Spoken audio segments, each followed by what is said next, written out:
Hai teman-teman, mana nih yang dari kemarin?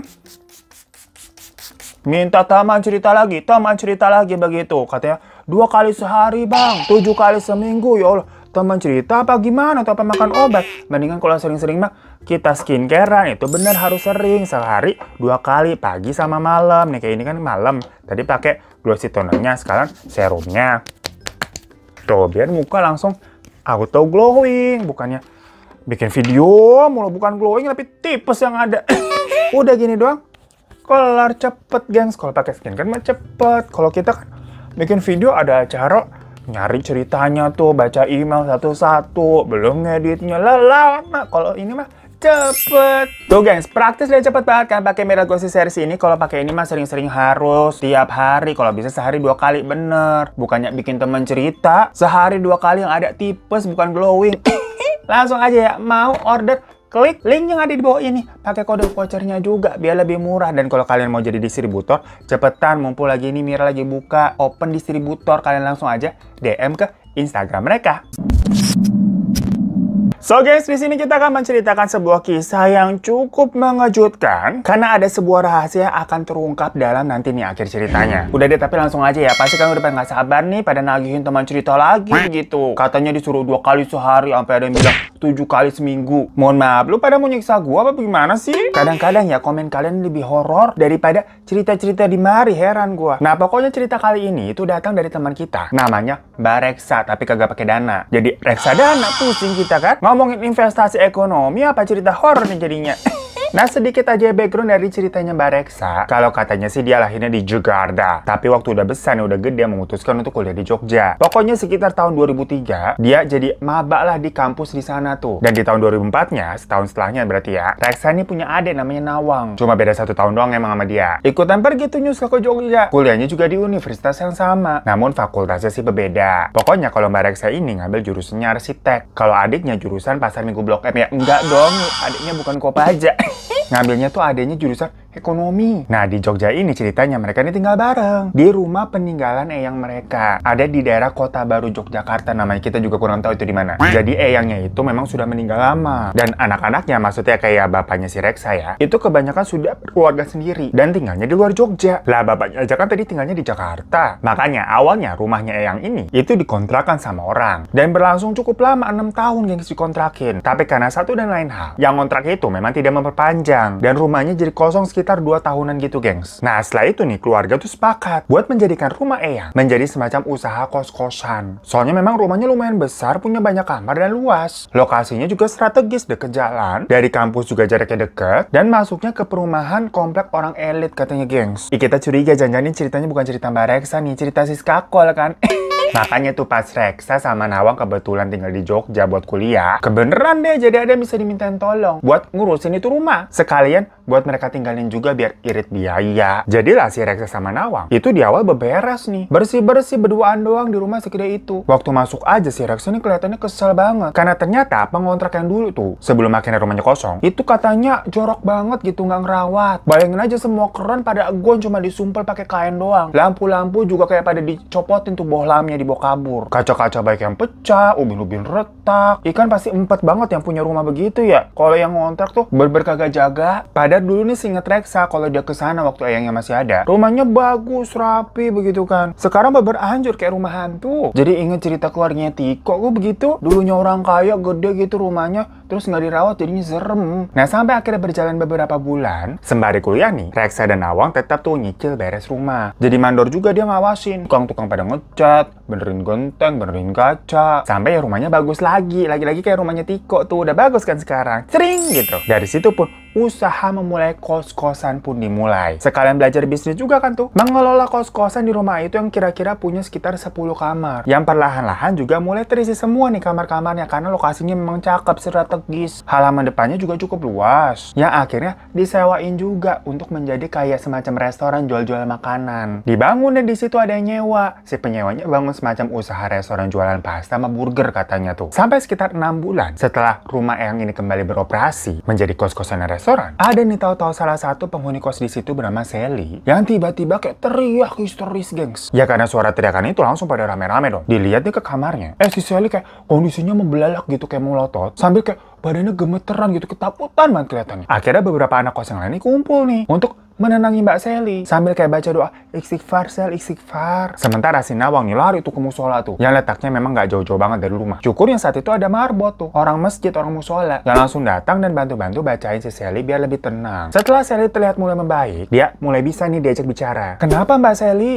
Si Reksa kan nanya, ya penasaran emang ada apaan? Nggak apa-apa, jawab Sally itu, tapi masih gemeter nadanya. Ya udah, mungkin kamu kecapean, istirahat aja ya. Mbak Reksa, maaf, ini saya boleh nggak malam ini tidur di kamar lain? Mungkin tidur sama Mbak atau sekamar sama Reta. By the way, Reta itu anak kos di sebelah kamarnya Sally ya. Oh iya, boleh, nggak apa-apa Mbak Sally, tidur aja nanti di kamar aku. Kata Reksa nih, soalnya kan dia mami kos. Soalnya memang kamarnya Reksa ini cukup gede. Kan ceritanya dia majikan tuh di situ tuh. Nah dari situ Sally diajak makan bareng dulu nih. Mungkin aja tadi dia lapar gitu makannya ngereok. Tapi by the way, Sally ini umurnya udah jauh lebih tua ya daripada si Reksa ya. Sekitar umur 35-40-an gitu lah, gengs. Tadi kamu kenapa sih Mbak Sel? Aduh, rumah ini tuh ada penunggunya ya Mbak. Aku dari awal tinggal di sini nggak pernah lihat apa-apa. Emang tadi Mbak lihat apaan sih? Si Nawang ini emang orangnya agak judes tuh, jadi nadanya agak ketus. Dia nggak percaya sama hantu-hantuan. Aku di sini sudah beberapa kali lihat ular gede Mbak, gede banget. Segede apa emang? Segede apa ya? Segede pahanya Mbak Reksa kali ya? Dalam hatinya si Reksa nih, yuh ilah. Paha gua maksudnya dibilang gede kayak Talas Bogor gitu. Ngelunjak ya nih orang yang nunggu bantuin ya. Gue jambak di perempuan satu nih. Sedangkan si Nawang yang ngerasa ini Sally kayak halu gitu ngomongnya, langsung nimpalin. Yang bener aja selama kita tinggal di sini nggak pernah ngeliat apa-apaan. Tapi Sally kayak makin ngurat, makin ngotot dia. Beneran Mbak, aku udah pernah lihat penampakan sampai 3 kali, berani sumpah aku Mbak. Pertama nih waktu aku baru pindahan ke sini,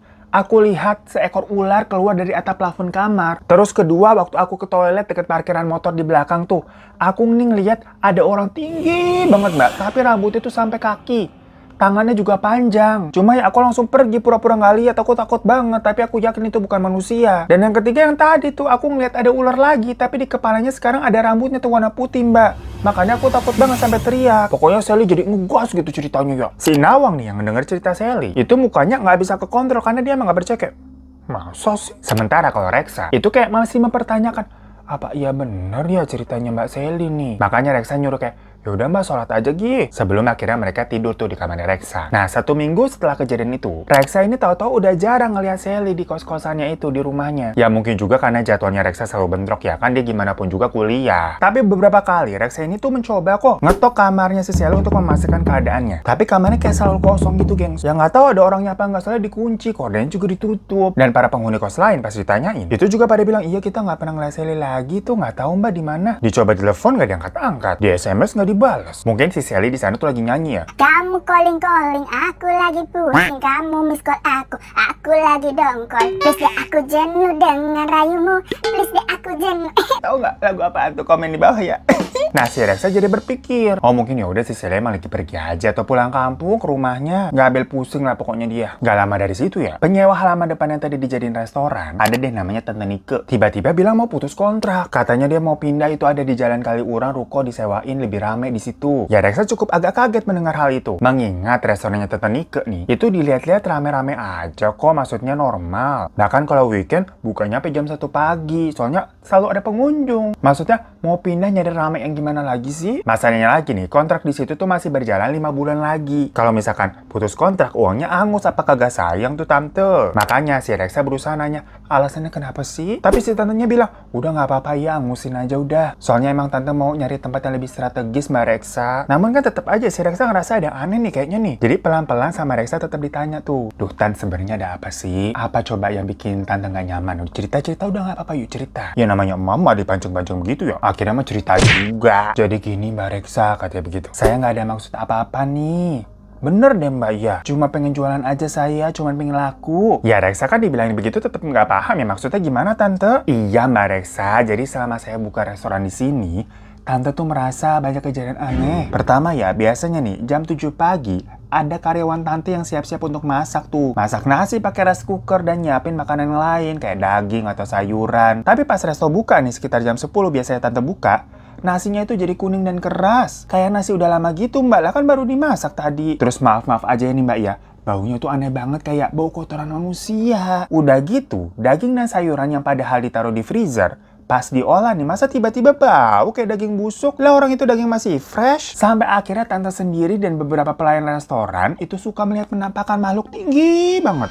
Rambutnya panjang, warnanya putih, kulitnya hitam. Masalahnya nggak cuma sekali loh Mbak ngeliatnya, tapi beberapa kali. Kalau saya boleh saran ya Mbak ya, mending panggil orang pinter aja deh biar dibersihin. Si Reksa dengar alasan Tata kan kayak nggak tahu ya mau komen apa ya. Bingung dia. Masalahnya Reksa dan Nawang kan yang istilahnya dari awal tinggal di situ. Dari zaman dia bebersih nggak ada siapa-siapa loh. Nah itu nggak pernah ngeliat apa-apa kok. Jadi dengar begitu antara percaya dan nggak percaya. Akhirnya udah mau nggak mau, Reksa mengikhlaskan kalau si Tante Nika ini mau pindah. Tapi karena dirasa Tante Nika ini baik, nggak pernah aneh-aneh juga kok sebagai penyewa bersih gitu telaten. Jadi Reksa sama Nawang itu sepakat buat balikin aja duitnya yang tadi masih sisa 5 bulan, nggak apa-apa udah ikhlasin. Nah waktu lagi pamitan nih si Tante Nika bilang lagi, udah Mbak Reksa coba aja deh panggil orang pinter buat bersihin rumah nih, nggak ada salahnya kok Mbak. Cuma karena di situ ada Nawang juga yang memang skeptis banget si Nawang nih dengan hal-hal seperti itu. Langsung nggak usah Tan, makasih. Nah setelah itu Reksa sama Nawang nih ngobrol berdua. Karena kan sebelumnya udah ada 2 penghuni yang cerita kalau katanya lihat penampakan tuh si Sally sama Tita Nika berarti. Akhirnya mereka sepakat untuk cerita ke mama papa via telepon sekalian nanya kabar lah. Dan si mama cuma kayak semacam nasehatin kalau katanya setan itu juga emang ada ciptaan Allah. Tapi sesungguhnya mereka ada di alam yang berbeda nak. Jadi selama kita tidak mengganggu, insya Allah semuanya akan baik-baik saja. Yang penting sholat dan ngajinya dikuatin ya nak. Ya standar jangan orang tua lah bagaimana sih. Sementara kalau dari papanya nih cerita, kalau dari lahir sampai tinggal di rumah itu kan gimana pun juga rumah masa kecilnya papa ya. Papa nggak pernah digangguin tuh, nggak pernah diliatin makhluk-makhluk halus apa-apaan. Ya sama berarti kayak si Reksa dan Nawang, mereka juga nggak pernah diliatin. Ya udah 2 hari semenjak tadi Tante Nika pergi, si Reksa tiba-tiba keingetan nih sama Sally. Ya masih belum kelihatan juga, belum balik-balik. Dan kebetulan nih, mohon maaf sekalian, udah jatuh tempo uang bulanannya, bayar yuk. Tapi lagi-lagi karena kamar kosong, ya mau nagih ke siapa? Akhirnya Reksa nagih ke kamar sebelahnya aja dulu nih, yang namanya Reta. Sekalian nanya, Reta sempat lihat si Sally nggak kemana? Si Reta malah bilang, loh, bukannya Sally udah pindah Mbak? Emang nggak pamit sama Mbak atau ke Nawang? Loh, kok begitu? Nggak sopan banget nih, main kabur-kabur pindah begitu. Kesel lah si Reta kan. Cuma ya pas ditanya pindah kemana, si Reta juga nggak tahu. Pas coba ditelepon, teleponnya Sally malah di reject. Ya udahlah, cukup tahu aja kata si Reksa. Lagian kan sifat orang emang beda-beda ya. Apalagi kalau ngadepin anak kos tuh. Hitung-hitung buat pengalaman lah buat Reta nih sebagai mami kos baru. Dan karena dibilangin Sally udah pindah, akhirnya Reksa nih ngecek tuh. Buka kamarnya Sally pakai kunci cadangan. Dan bener aja ternyata dalamnya udah kosong. Maksudnya barang-barang Sally juga udah pernah nggak ada. Ya bener fix anaknya minggat. Berbersilah dia tuh. Dan sempat juga ngeliat ke plafon langit. Kagak ada yang bolong, katanya dia pernah ngeliat ada ular gitu lewat mana, orang kagak ada celah. Nah namun setelah itu, kamar Sally yang kosong ini nggak ada yang ngisi-ngisi lagi gengs. Tapi space halaman yang tadi dijadiin restoran bekas Tante Nika, itu ada yang nyewa buat usaha sop ayam kampung katanya. Namun baru 2 bulan berlalu, pemilik sop ayam itu memutus kontrak juga. Tapi nggak ngasih tahu alasannya kenapa nih. Kalau dari pengamatan si Reksa nih dilihat-lihat emang tapi kurang laris nih sop ayam kampungnya itu, yang mungkin nggak bisa nutup uang sewanya kali. Habis itu sop ayam tutup, ganti-ganti terus tuh usahanya tuh di situ tuh. Entar ada yang nyewa buat toko buah, ada yang nyewa buat pecel ayam, buat bakmi Jawa gitu. Tapi pada tutup-tutup semua. Gak ada yang lama, ujung-ujungnya pada cabut. Sampai akhirnya nih katanya ada kerabatnya papa yang mau buka usaha ayam penyet di situ. Namanya Pak Saban. Karena orang tersebut dianggap masih kerabat jauhnya papa, dan tempat itu lagi nggak ada yang mau nyewa juga ya, udah berbulan-bulan. Akhirnya Pak Saban sama istrinya namanya Bu Siti dibolehin tuh sama papa dijualan di situ aja. Nggak usah sewa. Udah, hitung-hitung buat jagain Reksa sama Nawang ya tolong ya. Soalnya kan mereka berdua perempuan di tempat itu. Ya walaupun itu emang kos-kosan perempuan ya. Nah, di tempat itu Pak Saban ini nggak pernah cerita-cerita kalau misalkan dia ngeliat penampakan atau gimana, enggak. Cuma memang warung ayam penyetnya ini sepi. Padahal menurut Reksa mah rasanya enak kok dan harganya murah. Nah, pernah nih pada satu malam pas Reksa lagi tidur, tahu-tahu dia kayak terbangun soalnya kayak mencium bau-bauan aneh. Langsung deh dia pergi ke kamar adiknya tuh di sebelahnya si Nawang. Dibangunin nih, dek, kamu cium bau-bauan aneh nggak? Bau apa ya mbak? Ini nih kayak ada bau-bau asap gitu. Tapi juga ada kayak bau-bau apa ini? Bau-bau kemenyan ya? Walah, bau asap. Coba yuk cek, takutnya ada yang kebakar. Akhirnya Reksa sama Nawang yang masih setengah sadar tuh mencoba untuk mencari nih sumber baunya dari mana. Diikuti sampai mereka ini menuju berasa kira-kira tuh kayaknya dari ruang makan deh. Nah, di situ sayup-sayup dia tuh mendengar ada suara laki-laki yang kayak lagi berbicara pakai bahasa Jawa. Jadi mereka nih agak nggak berani ngelanjutin langkahnya buat ngecek. Bukan apa-apa, ini kan lah suara laki-laki siapa? Takutnya rampok apa bagaimana? Kan di situ isinya cewek semua. Cuma Nawang yang emang mentalnya lebih jeger ya daripada kakaknya tuh. Nekat langsung kayak ngintip sendiri tuh siapa tuh. Dan di situ dia ngelihat Pak Saban lagi duduk. Dan di depannya emang ada 2 orang laki-laki nih yang nggak tahu itu siapa. Dan di tengahnya di meja tuh ada bunga, botol-botol kecil, rokok, kopi, 1 ekor ayam yang kakinya diikat, dan beberapa bilah bambu kuning gitu katanya. Jadi wangi-wangian itu tuh berasal dari situ tuh. Nawang yang lihat kayak gitu agak kaget bercampur marah. Maksudnya, loh itu laki-laki siapa sih? Kok Pak Saban main masukin laki-laki aja nggak izin-izin dulu sama kita? Mana nggak jelas banget itu ngelakuin apa tuh, kayak ritual-ritual tuh, serem banget. Cuma ya mereka sebagai cewek-cewek nih berdua, itu nggak berani langsung negor nih si bapak-bapak ini. Masih ada rasa sungkanya juga lah ke Pak Saban yang selaku saudara jauhnya papa. Akhirnya udah mereka balik tuh ke kamar, dimana Reksa minta tidur bareng karena dia takut. Besoknya si Reksa nih ngecek nih ke ruang makan tadi, bekas tadi malam Pak Saban di situ. Dilihat di mejanya ada bekas-bekas kayak hitam gosong gitu geng semang. Kebetulan ada Bu Siti lewat nih, istrinya Pak Saban. Langsung ditegor sama si Reksa. Bu, ini bekas apa ya? Kok agak hitam-hitam gini sih mejanya? Hah? Hitam-hitam apa mbak? Oh itu cuma bekas arang gitu mbak. Arang? Sejak kapan ada arang ditaruh di meja? Si Reksa emang agak sinis tuh karena dia tahu sebenarnya apa yang dilakukan sama suaminya Bu Siti semalam. Oh, mbak, saya kurang tahu. Ngomong-ngomong Pak Saban di mana bu? Tumben jam segini belum kelihatan. Biasanya udah siap-siap jam segini di warung. Bapak itu masih tidur mbak, karena semalam bapak tidurnya jam 2. Jam 2? Malam banget bu. Bukannya restoran tutup jam 9? Oh nggak tahu mbak, semalam ada teman-temannya soalnya datang. Mereka ngobrol sampai malam. Teman-teman Pak Saban ngobrol di sini. Maaf ya bu, kan ibu tahu kalau peraturan di sini nggak boleh bawa tamu asing, apalagi laki-laki disuruh masuk rumah. Kalau mau ngobrol ya bisa di restoran aja, jangan dimasukin ke rumah. Di sini kan perempuan semua soalnya isinya. Siapa yang mau tanggung jawab kalau ada apa-apa? Ya tapi di situ Bu Siti kayak pelangap-pelongo doang, kayak nggak tahu mau jawab apa gitu loh. Makanya sama Reksa ditinggalin, dia kesel. Akhirnya Reksa curhat tuh ke ayahnya, nyeritain tentang kejadian Pak Saban semalam. Dengar ceritanya si Reksa, si ayahnya malah curhat balik. Katanya dulu waktu si ayah masih tinggal di rumah Eyang itu, rumahnya Eyang emang pernah dijadiin kos-kosan juga, tapi khusus laki-laki. Makanya kan rumahnya Eyang tuh terlihat besar dan kayak ada banyak kamar gitu. Emang peninggalan dulu pernah kos-kosan. Nah salah satu penghuni kamar di situ ada yang namanya Ari, dimana Ari ini pernah diusir sama Eyang karena ketahuan semacam buka praktek. Jadi awalnya Eyang udah curiga nih sama si Ari nih, karena dia sering kedatangan tamu, tapi bukan yang kayak sepantaran sama dia gitu, bukan kayak temen-temennya, melainkan nih tamunya bapak-bapak, ibu-ibu, yang kayak ngapain kayak pada ngantri sampai malam. Sampai pernah akhirnya si papa tuh ngintip waktu ada tamu yang lagi masuk ke kamarnya Ari. Ternyata di situ si Ari ini kayak semacam lagi melakukan ritual ngedoain tamunya pakai hal-hal benda-benda yang tadi agak sama tuh sama yang diceritain sama Reksa. Makanya si papa langsung kayak flashback keinget cerita ini. Dan waktu itu si papa langsung laporan ke Eyang Kakung. Makanya dari situ Ari diusir sama Eyang Kakung. Eyang Kakung ini maksudnya kakek ya, karena takut hal-hal yang dilakukan Ari ini nggak bener. Tapi mungkin si Ari ini sakit hati. Yang nggak tahu kebetulan apa gimana, semenjak tadi Eyang Kakung ngusir si Ari, Eyang Kakung ini sakit-sakitan parah gitu selama setahun sampai akhirnya meninggal. Makanya memang si Reksa ini dari lahir nggak pernah ketemu sama Eyang Kakung, ketemunya sama Eyang Putri. Dia baru tahu tuh cerita ini dari ayah pas teleponan. Kayak, oh gitu ya Pak. Terus maksudnya itu si Ari kamarnya waktu itu yang di sebelah mana ya Pak? Kata si Papa, itu loh kamar yang di ujung belakang begitu. Reksa kaget. Lah, kamar ujung belakang itu kan kamarnya Sally. Lagi telepon begitu nih, tahu-tahu ada suara yang teriak. Sampai-sampai suara teriakannya kenceng banget kedengeran sama si papanya itu di telepon. Ya si Reksa kayak, Papa bentar ya matiin dulu nanti sambung lagi nih soalnya dia mau ngecek kan. Pas dicari tahu ternyata yang teriak itu si Reta. Dia ketakutan karena tadi katanya pas mau ke kamar mandinya kan kamar mandi luar nih. Pintu kamarnya Sally yang di sebelahnya itu masih ketutup keadaannya. Kayak biasa ya soalnya kan gak ada orang emang dikunci. Tapi pas balik-balik dari kamar mandi pintunya udah kebuka. Dia kira di dalam tuh ada Mbak Reksa atau Nawang lagi ngapain lagi tuh. Pas dilongok, si Reta nih ngeliat ada makhluk tinggi banget, rambutnya panjang gitu katanya. Ya makanya dia teriak langsung lari. Abisnya bener aja gengs, pas si Reksa nih ngecek, dilihat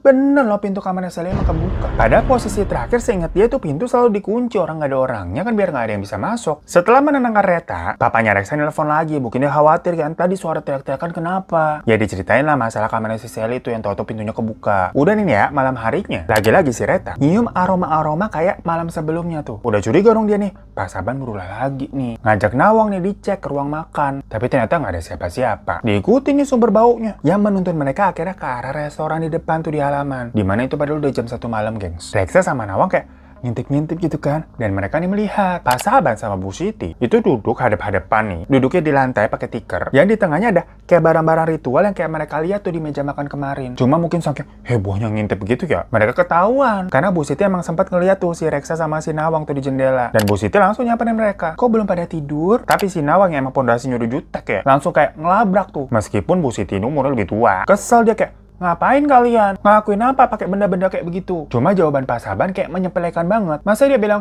enggak, ini cuma main-main kok. Lah dikata si Reksa sama Nawang nih bocah yang bisa kayak dibohong-bohongin itu, main-main apa jam 1 pagi lu berdua. Akhirnya Reksa bilang nih, duh ini nggak bener deh Pak, aku harus lapor Papa kalau begini. Sambil ngeluarin handphonenya. Dengar begitu ekspresinya Pak Saban langsung berubah. Dan Bu Siti yang tadinya ramah ya, langsung merebut tuh HP-nya Reksa, abis itu dibanting, gengs. Ya Reksa sama Nawang langsung kayak kena mental ya digituin. Mereka kaget. Dimana Bu Siti ini tahu-tahu berubah menjadi Bu Siti yang, kok kita nggak kenal ini ibu siapa, kok begini tahu-tahu? Kenapa? Kalian mau usir kami kayak yang kalian ngusir anak kami? Bu Siti ngomong gitu, gengs. Nawang sama Reksa kan ya bingung ya. Tapi mereka juga lebih kaget maksudnya. Karena si Bu Siti tahu-tahu kayak ngomongnya nada juga beda, galak. Nawang yang tadinya jager aja langsung kayak diem gitu, kaget, takut. Ditambah tahu-tahu Bu Siti nih ngejambak si Reksa. Trut digituin. Jadi kayak narik rambutnya Reksa sampai kayak ada beberapa helai putus. Si Reksa juga sampai, aduh kepedesan gitu kan, kulit kepalanya kayak dijambak terus kayak putus gitu rambutnya. Nih Pak, mereka udah lancang mergokin kita. Habisin aja udah sekalian. Kata Bu Siti tuh sambil ngasih rambutnya si Reksa ke Pak Saban. Reksa rasanya kayak bener-bener gemeteran gitu, ketakutan. Dan Pak Saban dengan santai ngambil itu rambutnya si Reksa, terus buang ngebakar di cawan yang ada di depannya buat ritual tadi. Reksa beber cuma bisa diam aja. Dia baru tahu nih kalau ternyata di situasi seperti itu, keadaan orang bisa beber jadi nggak berdaya, lemes saking takut dan kakinya tuh gemeteran. Maksudnya kalau kita nonton film-film nih, terus orangnya kayak diam aja kan kita gergetan ya, kabur woi, lari woi, lawan woi, begitu kan. Ternyata enggak, gengs. Beber bisa jadi kayak bego begitu, ngapa-ngapain nggak bisa, panik soalnya. Untungnya Nawang lebih gercep nih. Dia langsung lari kabur sekenceng-kencengnya. Nyari Satan sama orang-orang yang lagi ngeronda di sekitar sana. Untungnya bener, lagi pada ada yang ngumpul tuh di pos satpam. Langsung rame-rame nyamperin ke restoran. Pas balik-balik nih di restoran, Reksa posisi udah dijambak nih sama Bu Siti. Kayak jadi tawanan begitu, gengs. Dibilangnya tuh, pergi kalian semua, jangan ikut campur. Saya tidak ada urusan dengan kalian semua. Kalau kalian ikut campur, saya habisi anak ini. Si Reksa digini nih kayak udah nangis-nangis dia. Sementara perlahan-lahan perutnya juga kayak terasa sakit banget, kayak ditusuk-tusuk gitu, geng. Dan kepalanya juga perih dijambak sama Bu Siti. Sementara Pak Saban masih diam gitu, komat kamit gitu duduk di lantai. Nah ini agak epicnya ya. Mungkin satpam sama orang-orang yang ronda di sana itu masih agak bingung sebenarnya apa yang terjadi. Karena si Nawang ini kan belum cerita apa-apa nih. Dia datang-datang cuma kayak tolongin kakak saya gitu. Terus rame-rame ke restoran. Dan pas ke sana situasinya udah begitu tuh. Jadi orang-orang ini kayak pada ragu-ragu mau melakukan sesuatu. Si Nawang yang mungkin kesel ya, langsung ngambil pentungan dari celana satpam yang ada di sebelahnya. Terus dilempar itu pentungan ke Pak Saban. Kenceng banget sampai Pak Sabannya itu kejungkel gitu kan ke belakang. Nah di situ kan Bu Siti kaget ngeliat Pak Saban kelempar begitu. Momen itu dimanfaatkan sama Reksa buat berani dia nendang Bu Siti sampai akhirnya dia bisa bebas. Nawang langsung teriak, tolong diamanin dulu nih dua orang ini nih. Ya udah sama warga mereka berdua nih ditahan nih, Pak Saban sama Bu Siti. Sambil juga ada yang nelfon polisi dan mereka semua diamanin tuh, tempatnya juga diamanin. Papa mereka juga pasti dikabari ya, langsung panik. Pesan tuh tiket kereta api. Tapi kan dari Jakarta ke Jogja lumayan juga 9 jam. Nah, tapi selama itu Reksa dan Nawang ini melakukan proses interogasi dengan polisi. Ditanya-tanyain tuh. Dan mereka nyeritain apa adanya. Apa yang mereka lihat dan mereka alami. Katanya rasanya ternyata lumayan lama juga ya ditanya-tanya begitu sama polisi. Sampai-sampai pas ayahnya nyampe, itu mereka juga masih di kantor polisi. Belum keluar. Ayahnya yang khawatir langsung berpeluk tuh dua anaknya tuh. Dan betapa marah si ayah nih ketika ngeliat mukanya si Pak Saban. Rasanya kayak, udah memukul orang itu. Untungnya di kantor polisi ya. Pokoknya papa tuh teriak-teriak. Marah-marah gitu nunjuk-nunjuk ke Pak Saban. Kayak maksudnya, salah saya apa? Salah anak saya apa? Kamu berbuat apa sih? Yang ternyata ya gengs ya, Pak Saban sama Bu Siti itu orang tuanya si Ari. Ya papa dibilang begitu kan kaget juga, dia nggak tahu awalnya. Soalnya waktu si Ari masih nginep tuh di kosannya Eyang dulu, dia nggak pernah bertemu sama Pak Saban dan Bu Siti. Ditambah Eyang juga nggak pada cerita. Dan kenal sama Pak Saban dan Bu Siti juga baru-baru itu. Karena tahu-tahu nih mereka nelfon ayah, bilang mau nyewa tuh tempat restoran katanya kosong. Dibilang juga, kami ini masih keluarga jauh. Pas ayah nanya ke saudara-saudara, ya bener emang mereka ini keluarga jauh. Makanya sama ayah akhirnya dibolehin. Sampai nggak usah bayar udah. Karena dianggap masih saudara kan. Taunya. Nggak ngerti ya sebenarnya motifnya tuh apa. Tapi si papa sih curiga sama keluarga yang lainnya juga nih. Kalau mereka jangan-jangan mau balas dendam. Perkara dulu anak mereka nih si Ari itu diusir sama si Eyang dan nyepuin tuh si papa yang bilang-bilang. Nah tapi di kantor polisi nih mereka berdua sempat ngancem. Kalau papa mempermasalahkan masalah ini dan membuat mereka nih sampai di penjara, keselamatan keluarga besarnya papa, ya termasuk Reksa dan Nawang gitu anak-anaknya juga tuh akan terancam. Karena tahu nggak gengs? Si Sally tuh yang hilang tuh. sebenarnya istrinya si Ari yang nggak tahu keberadaannya di mana. Pokoknya dibilang kalau sampai Pak Saban sama Bu Siti di penjara nih, anak saya sama menantu saya Ari dan Sally akan melakukan hal mengerikan kepada kalian, katanya begitu. Ya karena jujur takut setelah rembukan juga nih sama keluarga besar, papa gitu nelfonin kakak-kakak, adik-adik, itu mereka sepakat udah mendingan jangan baru urusan dengan orang-orang seperti itu. Yang mana ujung-ujungnya papa tidak memperpanjang tuh, hingga Pak Saban dan Bu Siti pun dibebaskan. Tapi setelah itu memang keluarganya papa nih semacam meminta doa dari guru besar spiritual mereka biar diberi keselamatan sama Yang Maha Kuasa dan diberi perlindungan. Dan rumah Eyang pun akhirnya dijual setelah lagi-lagi udah rembukan ya udah rapat. Berat memang rasanya, tapi kan hidup harus terus berjalan, dan mereka ini nggak mau ngambil resiko yang takutnya ada hal-hal yang bisa membuat keluarga mereka celaka. Jadi itu gengs, yang ternyata hal-hal teror yang terjadi itu berawal dari sakit hati. Ya kayaknya sih seperti itu ya. Tapi kalau benar seperti itu ya sebenarnya Ari juga ya sih yang salah. Kan dia yang melakukan hal-hal nggak benar. Ya tapi namanya orang sakit hati begitu ya. Emang bisa bahaya. Mungkin dia merasanya diusir sama Eyang sendiri atau kerabat sendiri begitu. Tega bener. Dan ternyata memang kalau dipikir-pikir nih semua bermula dari si Sally yang masuk ke rumah itu. Karena kan sebelumnya Adam ayem. Malah waktu zaman-zamannya rumah Eyang ini masih kayak rumah hantu begitu kan, diberes-beresin tuh sama Reksa sama Nawang, mereka nggak pernah ada apa-apa. Pokoknya berawal dari si Sally yang tau-tau teriak tuh katanya ngeliat penampakan-penampakan. Yang ternyata si Sally mah istrinya si Ari. Ya mungkin dia masuk ke rumah itu diam-diam mau berbuat sesuatu, kita juga nggak tahu. Karena ya sampai akhir Reksa dan sekeluarga emang nggak tahu nih motifnya apa. Kalau Sally, Ari, Pak Saban dan Bu Siti tuh begitu. Misalkan kalau mau balas dendam ke siapa? Kan Eyang Putri sama Eyang Kakung udah nggak ada. Atau maksudnya ke papa gitu lewat Reksa dan Nawang. Nah cuman sedari awal Sally di situ, Reksa sama Nawang kan nggak diganggu ya. Yang diganggu malah penghuni-penghuni lain tuh, terutama pemilik restoran tuh Bu Nike. Jadi Allahualam aja sih sebenarnya. Yang jelas Reksa sama sekeluarga itu berharap adanya perlindungan aja dari Yang Maha Kuasa lah ya. Aman-aman aja gitu hidupnya. Secara Pak Saban sama Bu Siti kan dibebaskan, dan Ari sama Sally juga nggak tahu di mana. Ya semoga maksudnya mereka ini juga menepati omongannya. Kalau dibebaskan mereka akan pergi. Lain halnya misalkan kalau waktu itu papa tetap ingin memenjarakan dan mempermasalahkan Pak Saban dan Bu Siti. Takutnya nanti jadi kenapa-napa. Yaudah, terima kasih banyak ke Reksa untuk ceritanya. Sehat-sehat terus buat sekeluarga. Dan buat kalian yang mau ngirim-ngirim cerita juga, langsung aja email ke di bawah ini. Kita suka merinding kalau ada cerita-cerita begini ya. Makin insecure gitu kalau ketemu orang. Aneh-aneh aja gitu kelakuannya ya. Ya semoga kita dipertemukan terus sama orang baik ya. Yaudah, terima kasih udah nonton. Jangan lupa untuk klik subscribe di bawah. Boleh minta like-nya juga. Dan jangan lupa follow Instagram gue @hirotarifan. Sampai jumpa lagi di teman cerita selanjutnya. Assalamualaikum.